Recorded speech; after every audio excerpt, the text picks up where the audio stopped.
ассалому алайкум тамошобинон ва шунавандагони азиз. мавзӯи имрӯзаи мо кашнич ба дарди дандон чӣ хел шифо мебахшад хостем ба шумо маълумот диҳем.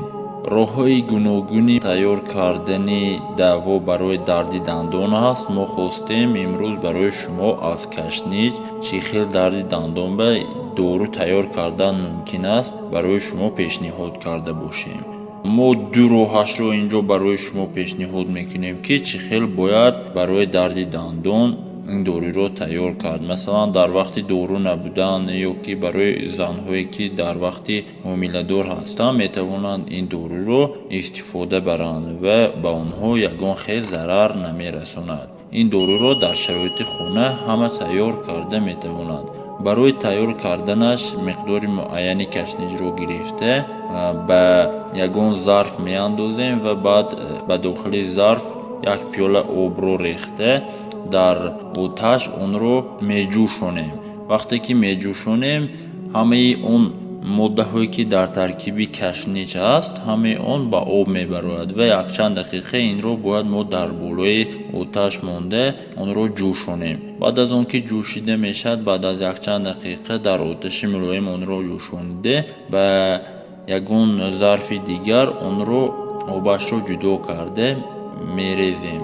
баъд аз обро ҷудо карда гирифта якчанд дақиқа меистем. баъд аз он ки об хунук мешавад мо метавонем онро гирифта барои ана ҳамин бемории дарди дандон истифода барем. анакнун дигар роҳи тайёр кардани доруи ин худи миқдори муайяни кашничро гирифта онро пахш мекунем. вақте ки пахш мекунем оби он ҷудо мешавад. баъд аз он ки обаш ҷудо мешавад оби он ба дарди дандонҳои кирмхӯрда ва милкҳои дандон ва рамҳое ки дар дохили даҳон пайдо мешавад хеле муфид мебошад. анакнун барои масалан милкҳои дандоне ки хун меравад барои ана ҳамин хун рафтани онҳо оби ана ҳамин кашничро гирифта истифода баре мешавад.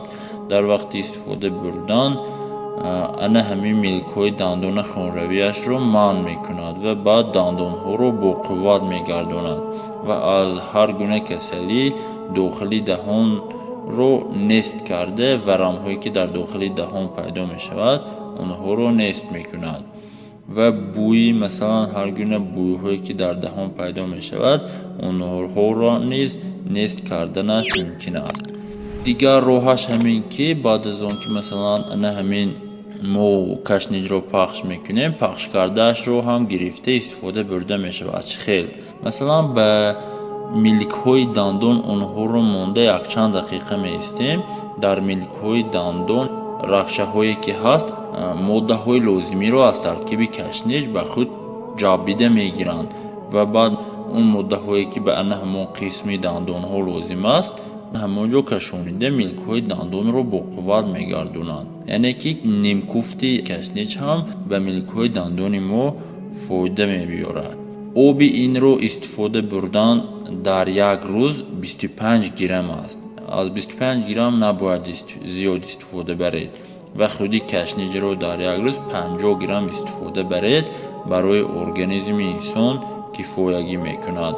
аз ин зиёдаш метавонад ба организм зарар биёрад. барои ана ҳамин миқдори муайяни ҳамавақт кашнич ё ки дигар маҳсулотҳои хӯрокворие ки истифода мебарем бояд миқдори муайяни онҳоро истифода барем ки барои организми мо витамин моддаҳои минералӣ ва моддаҳои органикие ки дар таркиби он ғизоҳо аст бояд организм ҷабида гирад.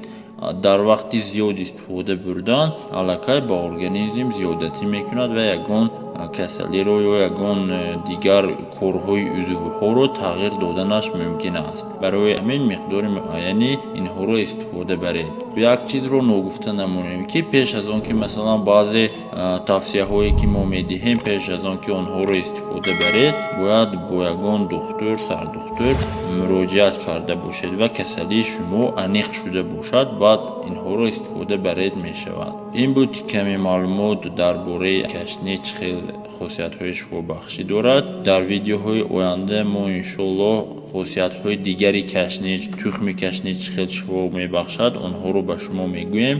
ба канали мо обун нашавед, ба видео лайк монед, комментария нависед, ба дӯстонатон равон созед. ҳамеша саломату саодатманд бошед. худованд ҳамеша нигаҳбонатон бошад.